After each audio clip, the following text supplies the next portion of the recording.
Hi everyone, welcome back to another video. So SBI PO prelims का exam आ रहा है 1st, 4th and 6th of November को। तो मैंने सोचा एक वीडियो बनाते हैं जिसमें मैं आपको अपना एसबीआई पीओ प्रीलिम्स का स्कोर कार्ड दिखा दूंगा और कुछ लास्ट मिनट की टिप्स भी दे दूंगा कि लास्ट कुछ डेज में कैसे आपको करना चाहिए जिससे आपका स्कोर जो है थोड़ा सा बूस्ट हो जाए या फिर अगर एक अच्छे लेवल पे है तो वो मेंटेन रहे।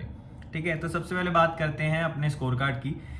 S B I P O prelims 2022 में हुआ था, मेरा डेट थी 19th ऑफ दिसंबर और मेरा जो स्कोर था वो था 70.25। मैं बताता हूँ मैंने कितने मार्क्स का अटेम्प्ट किया था। मैंने 76 मार्क्स का अटेम्प्ट किया था, लेकिन जो स्कोर आया था 70.25 था। कुछ एरर्स हो गए होंगे नो डाउट, लेकिन उस टाइम पे जो कट ऑफ थी वो थी 59.5। तो ऑलमोस्ट 11 नंबर का डिफरेंस था कट ऑफ में और मेरे मार्क्स में। ऑलमोस्ट 60 कट ऑफ थी, मेरे 70.25 थे, तो 10-11 मार्क्स का डिफरेंस था। प्रीलिम्स में एक अच्छा खासा डिफरेंस होता है एसबीआई पीओ में, वो भी।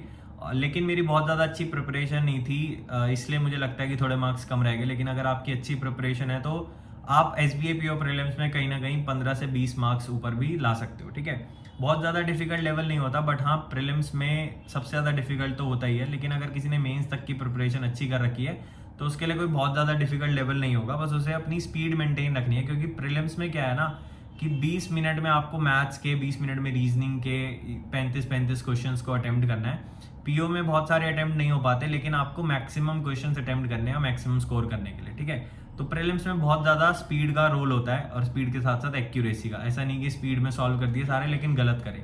स्पीड अच्छी रखनी है, प्लस एक्यूरेसी भी रहनी चाहिए, जितने करें उतने सही होगा। ठीक है, अब बात करते हैं कि लास्ट कुछ डेज में आपको क्या करना चाहिए प्रीलिम्स के टाइम पे। तो मैंने आपको पहले भी किसी वीडियो में बताया है कि लास्ट के डेज में मैं क्या करता था कि 2 मॉक लगाता था डेली और उनका एनालिसिस करता था। ठीक है, तो तैयारी जिनकी बहुत अच्छी हो रखी है प्रीलिम्स की वो तो यही कर सकते हैं कि आप अपना 2 मॉक लगाओ और बाकी मेंस के लिए पढ़ो, या फिर अगर थोड़ा रिलैक्स करना चाहते हो, मैं तो मेंस के लिए पढ़ता रहता था लास्ट में, क्योंकि 2 मॉक लगाने के बाद बहुत सारा टाइम बच जाता है दिन में जो फुल टाइम प्रिपेयर कर रहे हैं उनके लिए। तो मेंस के लिए प्रिपेयर करते रहो, करंट अफेयर पढ़ते रहो। अगर मैथ्स रीजनिंग नहीं पढ़ रहे मेंस का तो करंट अफेयर इंग्लिश पढ़ते रहो और साथ में 2 मॉक प्रीलिम्स के लगाओ और उसका एनालिसिस कर लो।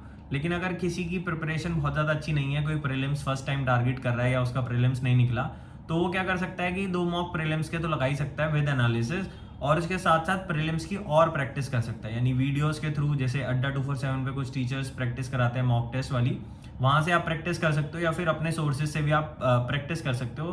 प्रीलिम्स में आपको प्रैक्टिस ही सबसे ज़्यादा करनी है, प्रैक्टिस प्रैक्टिस करते रहना है, जिससे आपकी स्पीड इंक्रीज होगी, है ना। तो अगर किसी बच्चे की प्रिपरेशन बहुत अच्छी नहीं है प्रीलिम्स की, तो वो क्या करेगा कि 2 मॉक प्रीलिम्स के लगाएगा और ऑलमोस्ट पूरा दिन उसको प्रीलिम्स को ही देना है, अलग अलग तरीके से प्रैक्टिस करके। ठीक है, तो सारी बातें कवर हो गई कि आपको लास्ट के कुछ डेज में कैसे प्रिपेयर करना है। और एग्जाम से एक दिन पहले, जब भी आपका एग्जाम है तो उससे एक दिन पहले आप क्या करना, थोड़ा सा काम डाउन हो जाना और अपना एडमिट कार्ड वगैरह, डॉक्यूमेंट्स जो है, आधार कार्ड की फोटोकॉपी, वो सब रेडी रखना अपने पास और मेंटली प्रिपेयर रहना अगले दिन एग्जाम देने के लिए।